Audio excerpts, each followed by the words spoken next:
Shalom. Mari sekali lagi kita akan menyembah, memuji Tuhan. Mari siapkan hatimu, kita akan bawa persembahan yang terbaik buat Tuhan dan Allah kita. Mari tunduk kepala, kita satu dalam doa. Bersyukur kembali dalam hadirat-Mu ya Tuhan. Kami persembahkan pujian dan syukur kami sebab Engkau Allah yang dahsyat. Engkau hadir di tengah-tengah kami, siap untuk melawat kami. Sebab itu kami buka hati kami untuk memuji Engkau lebih lagi, menyembah Engkau dalam roh dan kebenaran. Dan biar persembahan hari ini menyukakan, menyenangkan Tuhan. Kami buka ibadah ini dalam nama Yesus. Haleluya. Amin. Terima kasih Tuhan. Tuhan Yesus Allah yang baik. Mari kita nyanyikan kebaikan Tuhan sekali lagi dengan menyanyikan pujian syukur di hadapan Tuhan. Haleluya. Terima kasih Yesus. Oh. Mari bersama-sama katakan. Di hadapan kemegahan-Mu ku datang menyembah-Mu, membawa hatiku, membawa rinduku. Ku terima kasih setiamu di dalam setiap langkahku. Oh sungguh Engkau baik di dalam hidupku. Engkau baik, teramat baik. Yes. Engkau baik,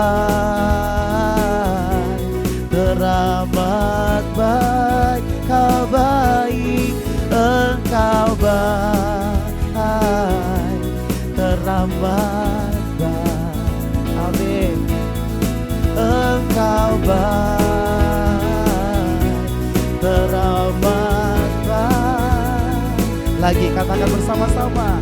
Di hadapan kemegahan-Mu ku datang menyembah-Mu, membawa hatiku, membawa rinduku.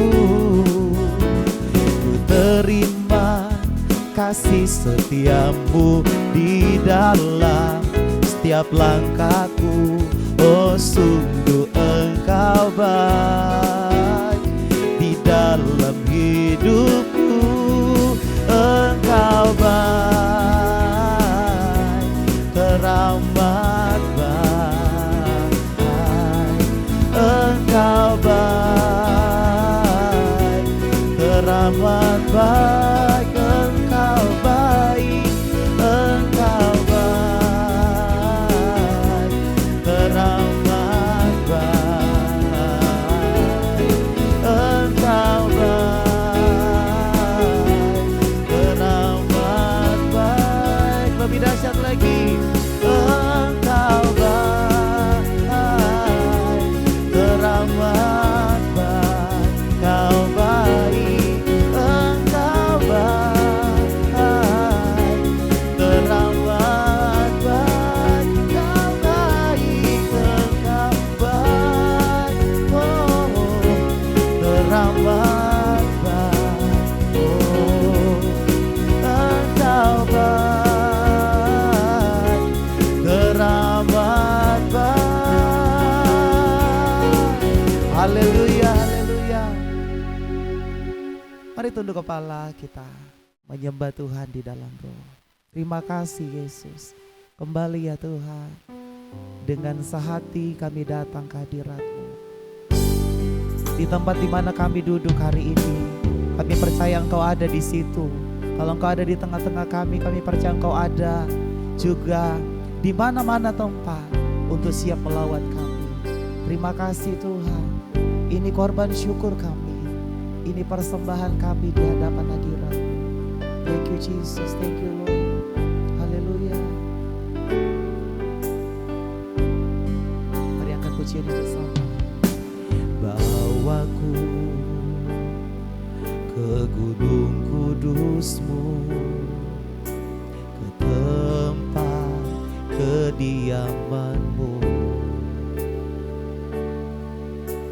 Biar kemuliaan melingkupi hidupku, dan jiwaku kan dipuaskan. Ya Tuhan, hanya dekat-Mu itu yang ku perlu. Kau sumber kehidupanku, Engkau yang ku bakar air mataku, jadi lembah yang bermata air. Sebab itu ku memuji-Mu, Engkau Allahku. Mulutku kan selalu puji-Mu, dan angkat tangan sembah-Mu, tinggikan nama-Mu. Yesus, kemuliaan bagi-Mu. Terima kasih Tuhan. Bawaku ke gunung kudus-Mu, ke tempat kediaman-Mu.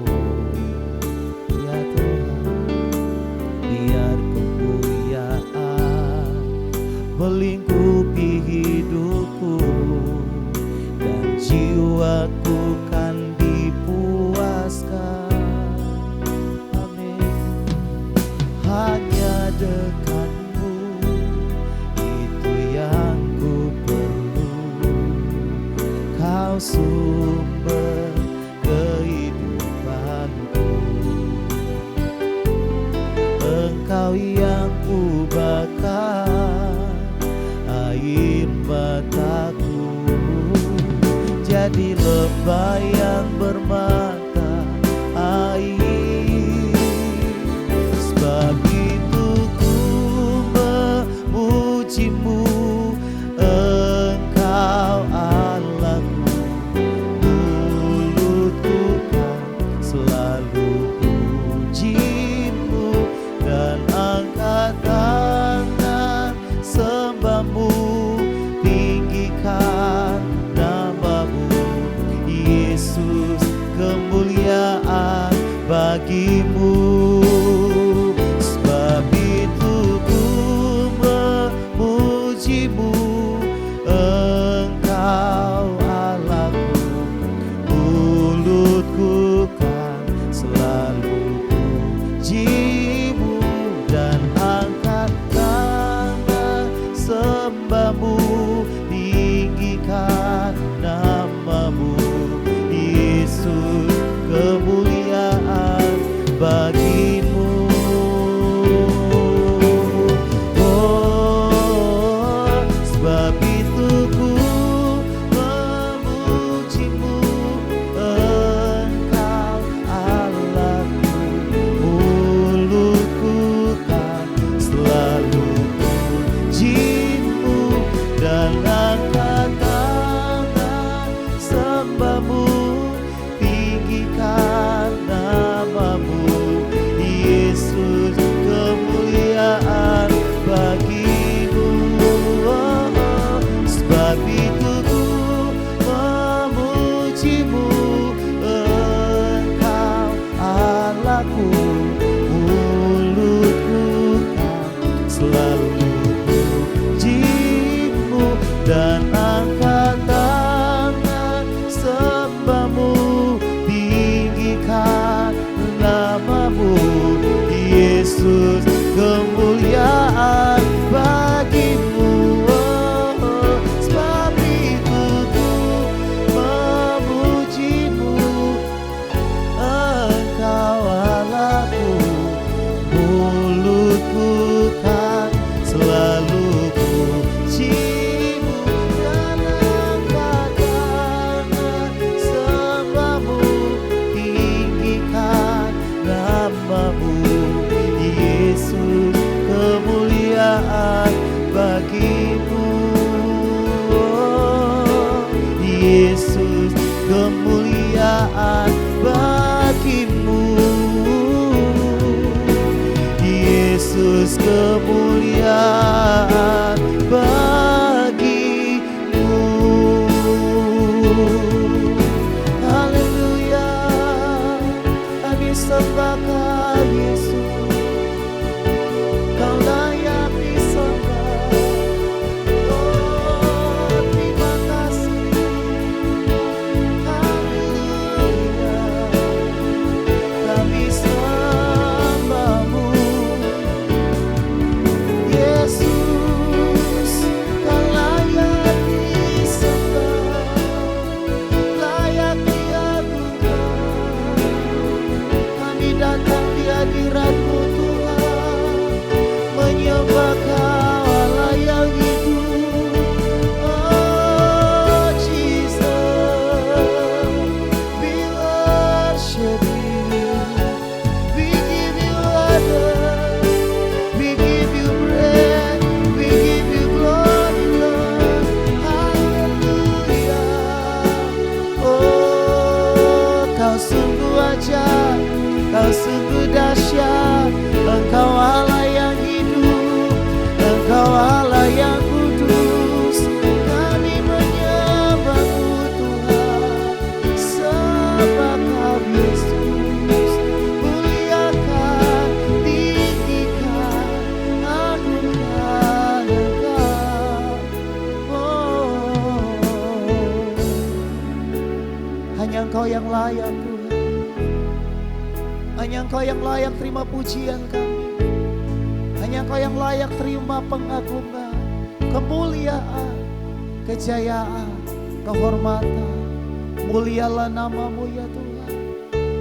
Ini sembah kami, ini ucapan syukur kami. Hari dengan segenap hatimu Bapak Ibu Saudara, kita sembah Dia, nyatakan pujian ini. Oh, mulia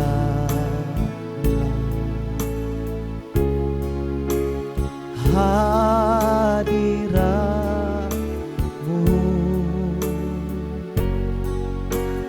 kami bait-Mu,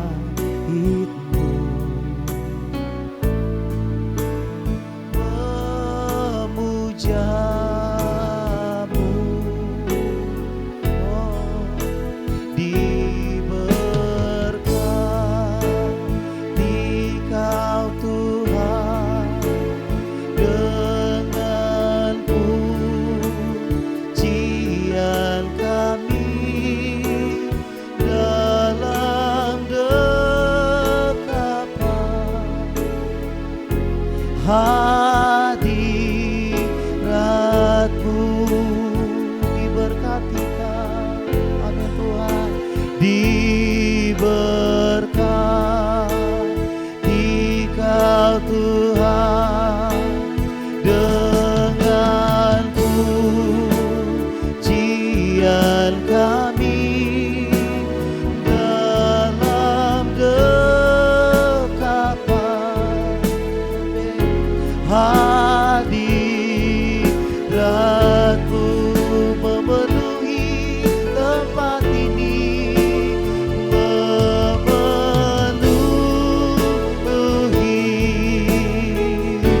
tempat ini. Haleluya. Oh, oh, mulialah hadirat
selamat, syukur dan pujian hanya bagi Engkau. Kami siapkan hati kami untuk firman Tuhan. Di dalam nama Yesus, mari bersama katakan, amin. Shalom, kasih dalam Tuhan, apa kabar? Saya dengan Pastor Timotius Wece berjumpa dalam acara MAP Virtual Church. Suatu kehormatan saya bisa isi firman di MAP Virtual Church ini. Saya senang ada MAP Virtual Church ini bisa mendenominasi gereja. Jadi istilah kata tidak ada batasannya, jadi semuanya bisa diterima karena itu adalah firman Tuhan dan semuanya untuk kemuliaan nama Tuhan. Saya biasa berbicara di salah satu gereja yaitu di GBI HMJ, dan juga saya sudah pekerjaan saya adalah agen properti dan saya sudah menikah dengan dikaruniai oleh 2 orang anak. Hari ini saya akan berbicara tentang pondasi kekristenan ya. Awal dari pada Januari, jadi awal tahun, jadi kita akan melihat bagaimana pondasi Kristen buat kita, buat Anda dan saya. Pada hari ini kita lihat kalau berbicara tahun baru, kita melihat adalah tahun yang ke depan lebih baik daripada tahun sebelumnya. Tetapi kita melihat akhir-akhir ini banyaklah terjadi kejahatan ataupun banyaklah terjadi yang namanya hal-hal yang jahat dan juga makin kesukaran. Mungkin Anda dan saya mungkin sudah tahu adanya virus COVID-19, ada masalah ekonomi, ada masalah keluarga, adalah masalah bisnis dalam pekerjaan, dalam perusahaan, dalam toko dan sebagainya. Dan kita mengharapkan semuanya tahun ke depan tahun yang lebih baik daripada tahun sebelumnya. Tetapi apakah itu benar dan apakah itu nyata bahwa tahun yang ke depan lebih baik daripada tahun sebelumnya? Maka hari ini kita akan berbicara tentang pondasi Kristen. Nah, kita tahu pondasi kekristenan. Kalau namanya pondasi itu apa yang ada di benak kita. Pondasi artinya ada dasar. Dasar. Jadi ada pondasi yang memang kuat dan pondasi yang tidak kuat. Dan kebanyakan dibandingkan kekristenan kita, Anda dan saya mungkin tahu, kita semuanya ada beberapa yang memang ingin instan tanpa adanya proses. Padahal mesti ada proses, baru ada progres yang akan kita lihat ke depannya. Makanya banyakkan pondasi daripada kekristenan itu banyak yang tidak kuat karena maunya instan tanpa ada proses. Padahal kita tahu kalau kita ingin membangun suatu rumah, suatu bangunan apapun, kita melihat daripada proses itu sendiri, proses daripada membangun, daripada peletakan dasar batuan, kemudian tahap pembangunan dan sebagainya, itu ada prosesnya sampai pada finishing dan sebagainya. Dan paling penting adalah ada bayaran yang lebih mahal dibandingkan proses yang pondasi yang tidak kuat. Makanya pondasi yang kuat itu lebih mahal dibandingkan pondasi yang tidak kuat. Pondasi tidak kuat ini instan, kebanyakan tidak mau mengeluarkan kerja keras ataupun hal yang memang mau gampang saja. Jadi kita harus hindarin seperti itu. Kita harus menghindarkan yang namanya mau gampang saja, mau dapatnya lebih cepat dan sebagainya. Nah, itu yang bahaya. Nah, hari ini kita akan belajar tentang pondasi kekristenan itu. Pada hari ini kita sama-sama belajar tentang firman Tuhan dari Matius 7 ayat 24 sampai 27. Matius 7 ayat 24 sampai 27. Kita buka sama-sama, kita akan belajar sama-sama, dan saya rindu untuk besok bersama-sama yang di rumah. Sekali lagi Matius 7 ayat 24 sampai 27. Ayat 24 demikian firman Tuhan, setiap orang yang mendengar perkataanku dan melakukannya, ia sama dengan orang yang bijaksana yang mendirikan rumahnya di atas batu. Kemudian turunlah hujan dan datanglah banjir. Lalu angin melanda rumah itu, tetapi rumah itu tidak rubuh sebab didirikan di atas batu. Tetapi setiap orang yang mendengar perkataanku ini dan tidak melakukannya, ia sama dengan orang yang bodoh yang mendirikan rumahnya di atas pasir. Kemudian turunlah hujan dan datanglah banjir, lalu angin melanda rumah itu sehingga rubuhlah rumah itu dan hebatlah kerusakannya. Dari ini Matius 7 dari 24 dan 27 hampir 27 ini kita melihat ada dua hal yang dibangun di atas batu dan di atas pasir. Dan kita melihat kalau di atas pasir jadinya lebih cepat dibandingkan di atas batu. Berarti di atas pasir ini kita melihat progres dan prosesnya lebih cepat dibandingkan di atas batu. Maka oleh karena itu pondasi yang dibangun bisa tidak kuat kalau di atas pasir ini dibandingkan di atas batu. Baik, bagaimana kita membangun dan menguatkan pondasi kita? Catat baik. Pertama, kita sebagai orang percaya harus mendengar perkataan Tuhan melalui baca firman Tuhan, ya. Mazmur 1 ayat 2 berkata, "Tetapi yang kesukaannya ialah Taurat Tuhan, dan yang merenungkan Taurat itu siang dan malam." Baca firman, baca firman. Jadi firman dari Kejadian sampai Wahyu itu bisa kita belajar daripada hamba-hamba Tuhan yang ada di dalam Alkitab itu, dari nabi-nabi, dan kita melihat kesaksian-kesaksian yang luar biasa, di mana kesaksian-kesaksian itu yang membuat kita kuat. Itulah proses pembangunan daripada diri kita, pembangunan daripada iman kita. Kita melihat bagaimana caranya, seperti contoh adalah Ayub, bagaimana caranya dia bisa tetap setia kepada Tuhan walau dalam keadaan habis semuanya, ya, habis semuanya, bahkan dia kena sakit, semuanya, harta semuanya dihabiskan dalam sekejap, ya. Kalau kondisi saat ini, mungkin kalau misalkan kita tidak kuat, ya, makanya pondasi yang tidak kuat akan terjadi gila. Kasih dalam Tuhan, setujukah? Banyak yang orang gila, bisa jadi gila. Kenapa? Karena tidak bisa menerima keadaan. Bagaimana mungkin? Kita tahu Ayub itu adalah orang yang soleh, ya, orang yang memang rajin dan taat pada Tuhan, ya. Orang seperti itu aja, ya, pasti akan diuji, ya, seperti itu. Nah, kasih dalam Tuhan, kalau Anda dan saya seperti Ayub ketika habis semua, apa yang Anda lakukan? Nah, disitulah pondasi Anda. Pondasi Anda kuat atau tidak kuat, disitulah menentukan. Apakah Anda menerima kenyataan bahwa habis semua. Tapi pendeta, saya tiap hari doa di rumah, tiap hari saya ada praise and worship di rumah, saya bangun misbah Tuhan. Kenapa saya masih bisa seperti ini? Nah, itu pertanyaan-pertanyaan yang memang kebanyakan anak-anak Tuhan yang memang mempertanyakan, kenapa saya masih udah doa, udah praise and worship, masih terjadi yang namanya ujian seperti ini.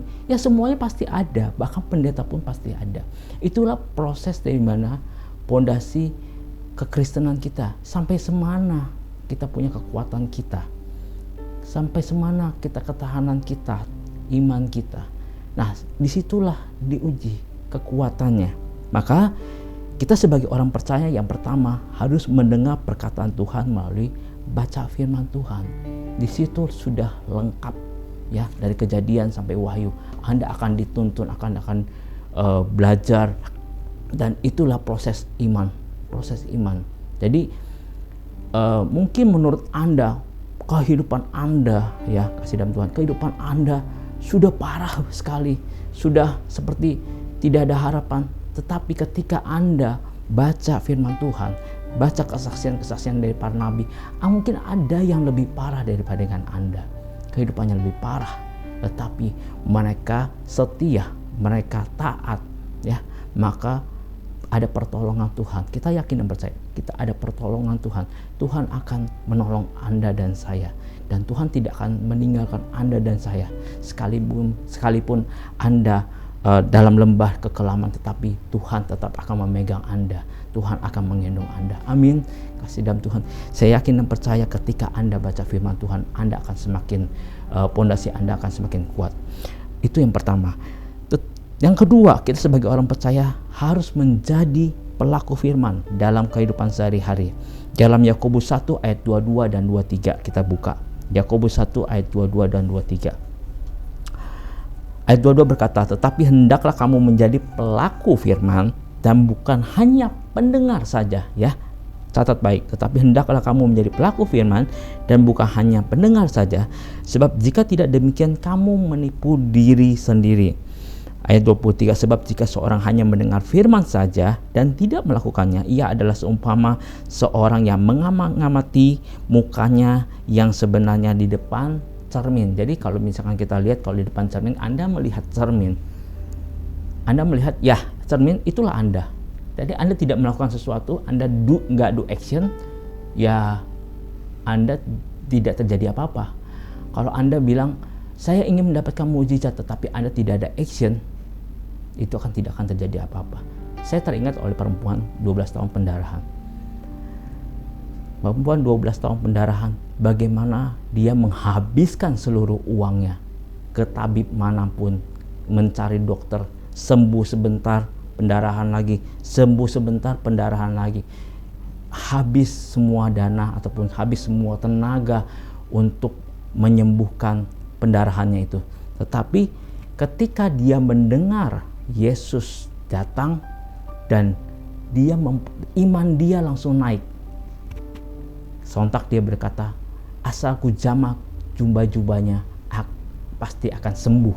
Ya, seketika perempuan itu langsung action. Bayangkan kalau dia hanya berkata saja, asal ku jamah jubah-jubahnya, pasti akan sembuh. Tapi tidak ada action, dia tidak berlari untuk bertemu dengan Tuhan Yesus. Dia tidak berlari, diam di tempat, dia tidak akan terjadi apa-apa. Setuju kasih dalam Tuhan? Maka saya ingin kasih dalam Tuhan Anda dan saya, ayo do action, ayo berlari, ayo Anda semangat ya. Anda seperti perempuan ini, dia berlari, begitu banyak kerumunan, begitu banyak yang mengikuti Yesus, dan juga ada murid-murid Yesus, 12 murid yang ada di sana. Tetapi dia dengan begitu semangatnya, Anda tahulah perempuan pendarahan, berdarah-darah ya, namanya berdarah pasti lemes, kasih dalam Tuhan. Tetapi dengan kekuatan dari Tuhan, dia begitu semangatnya, dengan imannya, akhirnya dia menjamah jumbai daripada Tuhan Yesus, dan seketika itu disembuhkan, mukjizat terjadi. Nah, pada hari ini saya yakin dan percaya Anda dan saya harus menjadi pelaku firman. Anda dan saya bukan hanya mendengar.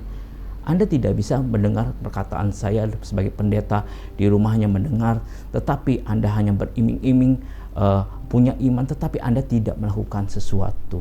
Anda harus melakukan sesuatu, seperti Anda berusaha. Ya, iman boleh ada, tetapi Anda harus berusaha.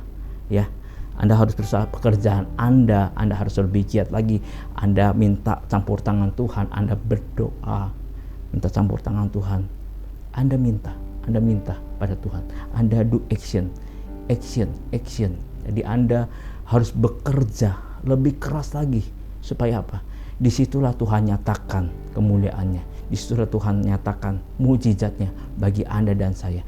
Dipulihkan, ekonomi dipulihkan, dan juga yang sakit ya, yang di rumah lagi sedang sakit ya, Anda tetap berjuang dan tetap semangat ya, tetap semangat. Hati yang gembira adalah obat yang manjur, dan yakin dan percaya bahwa Anda pasti dapat mukjizat dari Tuhan. Anda disembuhkan dari Tuhan. Berusaha, Anda berdoa, minta, Anda yakin dan percaya yang terbaik daripada Tuhan. Dan saya yakin dan percaya semua adalah kehendak Tuhan, bukan kehendak kita ya, bukan kehendak kita. Karena kalau ketika kita berdoa ya, ada yang terjadi adalah bisa terjadi wait ya, bisa terjadi yes, bisa terjadi no ya. Nah, wait ini adalah proses ya. Wait ini yang proses dari mana? Dari mana pondasi kita yang tadi saya katakan, pondasi kita. Wait ini seberapa kuat Anda, pondasi Anda sebagai orang Kristen dalam iman Anda bersama Yesus. Wait ini Anda harus lihat. Kalau Anda wait ini kuat, berarti pondasi kekristenan Anda kuat. Ada amin? Nah, hari ini kita juga belajar kesaksian kita tentang penderitaan daripada seorang Paulus ya. Terkadang kita melihat kita ikut Tuhan ya, malah kita tetap aja susah ya. dan tidak ada pengharapan serta penderitaan sangat berat sekali. Tetapi sebenarnya penderitaan yang kita alami adalah penderitaan yang ringan. Mengapa? Karena kita belajar dari kesaksian seorang Paulus. Yuk kita baca di 2 Korintus 11 ayat 24 sampai 26. Ayat 24 sampai 26. Saya bacakan kasih dalam Tuhan. Ya, ayat 24-nya. 5 kali aku disesah orang Yahudi, setiap kali 40 kurang 1 pukulan. 3 kali aku didera, 1 kali aku dilempar dengan batu. 3 kali mengalami karam kapal, sehari semalam aku terkatung-katung di tengah laut. Dalam perjalanan aku sering diancam bahaya banjir dan bahaya penyamun. Bahaya dari pihak orang-orang Yahudi dan dari pihak orang-orang yang bukan Yahudi. Bahaya di kota, bahaya di padang gurun, bahaya di tengah laut, dan bahaya dari pihak saudara-saudara palsu. Nah, apa yang dapat kita pelajari dari kesaksian penderitaan seorang Paulus? Paulus begitu luar biasa, dia didera, dia dipukul, ya beberapa kali pukulan, kemudian dia terkatung-katung, ya di atas laut dan sebagainya. Tetapi Paulus ini hebat kasih dalam Tuhan. Dia tetap kuat imannya dalam Tuhan. Kenapa? Pondasi dia sudah kuat, ya. Dia tidak tergoyahkan, ya. Nah, karena 1 Korintus 10 ayat 13 berkata, pencobaan-pencobaan yang kamu alami ialah pencobaan biasa, ya. Katakan biasa kasih dalam Tuhan. Biasa, bukan luar biasa kasih dalam Tuhan. Walaupun menurut kita pencobaan yang saya alami luar biasa, Pak Pendeta. Apa yang luar biasa? Semuanya pasti ada jalan keluar. Kenapa? Di 1 Korintus 10 ayat 13 sambungannya adalah begini. Yang tidak melebihi kekuatan manusia, sebab Allah setia, dan karena itu Ia tidak akan membiarkan kamu dicobai melampaui kekuatanmu, ya. Artinya sudah tahu kekuatan Anda, Tuhan tidak akan mencoba lebih gitu ya. Pada waktu kamu dicobai, Ia akan memberikan kepadamu jalan keluar sehingga kamu dapat menanggungnya. Jadi kasih dalam Tuhan, semua pasti proses itu pasti semuanya ada jalan keluar. Anda dan saya sama. Saya pendeta bukan berarti saya tidak ada masalah. Pasti saya juga ada masalah seperti Anda. Sama. Ada masalah keuangan, masalah keluarga, masalah bisnis. Tapi yang di mindset saya adalah pencobaan ini adalah pencobaan yang biasa. Terkadang kita sebagai manusia yang terlalu lebay, ya, terlalu lebay, yang terlalu meninggi-ninggikan, terlalu wah ini percobaan saya lebih gila ini. Tapi kan Anda lihat, ya, nabi-nabi saya tadi saya katakan seperti Ayub, lebih gila lagi. Nah, bayangkan, nah itulah pondasi Anda. Pondasi kalau misalkan Anda bilang ini gila banget, saya punya masalah gila banget Pak Pendeta. Apa yang gila? Mungkin menurut Anda yang gila. Nah, itu saya bilang, pondasi Anda mungkin tidak kuat di sana. Jadi Anda bisa jadi gila, bisa jadi stres. Karena Anda memikirkan masalah Anda tidak berbuat sesuatu. Yang tadi saya bilang, yang tadi saya katakan di dalam firman Tuhan kan, Anda seperti cermin, hanya mengamati saja. Anda tidak melakukan sesuatu, Anda tidak ada do action. Makanya ketika Anda minta mujizat turun, tidak turun-turun. Kenapa? Anda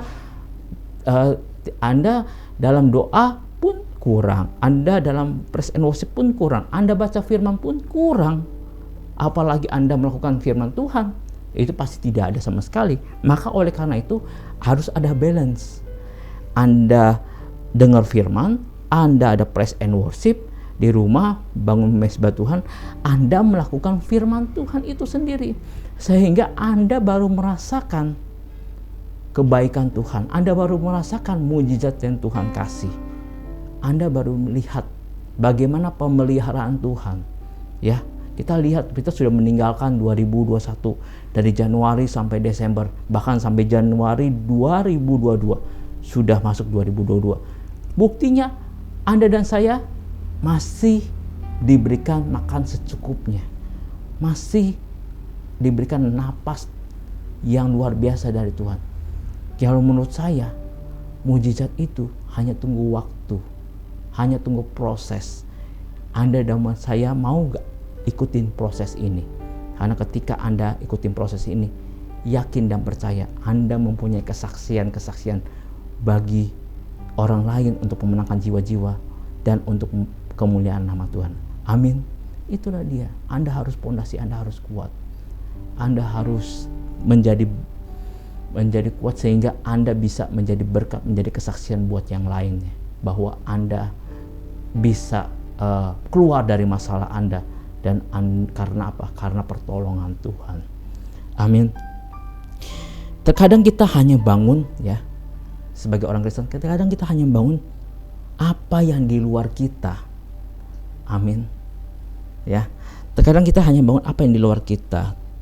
Terus sebagai contoh, Anda mengandalkan orang dapat membantu Anda kalau kita susah.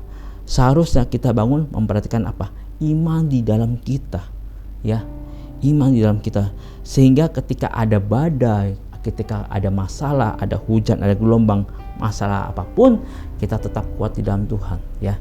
Makanya kalau kekristenan itu, Yesus sendiri tidak menawarkan agama kepada Anda, tidak, ya. Tetapi Yesus ingin adalah Anda ada perubahan dalam hidup Anda, ya, perubahan dalam diri Anda. Jadi yang merubah di dalam kita, merubah untuk kita keluar sebagai jadi berkat, bukan apa yang ada di luar kita. Karena agama kan di luar kita, ya, di luar kita. Agama apa? Agama Kristen di luar mempengaruhi. Oh, kita sebagai agama Kristen harus sopan, harus santun, harus ini, harus itu. Itu hanya di luar. Tetapi Anda bisa seperti itu di luar. Tetapi Anda tidak bisa membohongi hati Anda di dalam, ya, tidak bisa membohongi Anda di dalam. Justru Anda harus merubah apa yang di dalam. Jangan membohongi diri sendiri. Yesus mau berubah di dalam. Sehingga apa? Sehingga Anda tahu bahwa ada Tuhan di dalam Anda. Ya.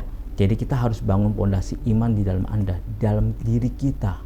Ya, karena ini kan bait tubuh, ini adalah bait Allah juga. Ya. Jadi harus ada di dalam kita. Kita tidak bisa mengandalkan orang lain yang di luar kita juga. Ketika kita susah, kita hanya diam saja. Be still yang ada dalam kita. Be still, ya. Makanya ada baca firman. Yang kedua, kita harus menjadi pelaku firman apa di dalam diri kita. Be still, merubah kita, ya, sehingga kita ada action bersama apa? Bersama Tuhan, ya, bersama Tuhan. Saya yakin ketika Anda melakukan ini, Anda dan saya, pondasinya makin naik, ya, pondasinya makin naik, ya.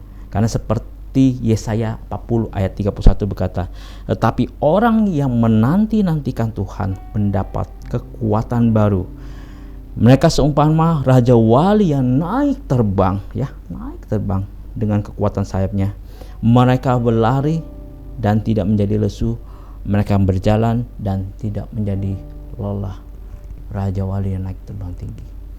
Ya, ketika ada masalah, step level 1 sudah selesai, Anda akan naik. Masalah yang kedua, step level selesai, akan naik. Ketika sampai naik, Anda mempunyai pengalaman hidup bersama Tuhan. Ya, ketika naik, Anda akan melihat di bawah masalah-masalah yang ada sudah biasa. Ya, karena apa? Karena pandangan Anda sudah luas. Anda sudah naik. Karena ya, Anda sudah naik. Karena Anda sudah diajak Tuhan naik terbang setinggi-tingginya. Sehingga Anda bisa menjadi suatu kesaksian. Ya. Jadi udah masalah-masalah yang di bawah sudah biasa. Seperti A, B, C, D, Anda lebih yakin dan percaya Tuhan bantu, Tuhan tolong. Ketika ada masalah, udah Tuhan tolong. Ada masalah, Tuhan bantu, Tuhan tolong. Jadi istilah kata Anda sudah kuat pondasinya di dalam Tuhan. Amin. Nah, kesimpulannya adalah ketika kita membangun pondasi kekristenan kita dengan mendengar perkataan Tuhan dan menjadi pelaku firman, maka Anda dan saya mengandalkan Tuhan dan menanti-nantikan Tuhan. Maka yakin dan percaya Anda dan saya terus membangun pondasi apa yang ada di dalam Anda, sehingga ada suatu perubahan dan mendapatkan kekuatan baru, sehingga menjadi kuat dalam Tuhan. Demikian firman Tuhan kita. Tuhan Yesus memberkati. Shalom.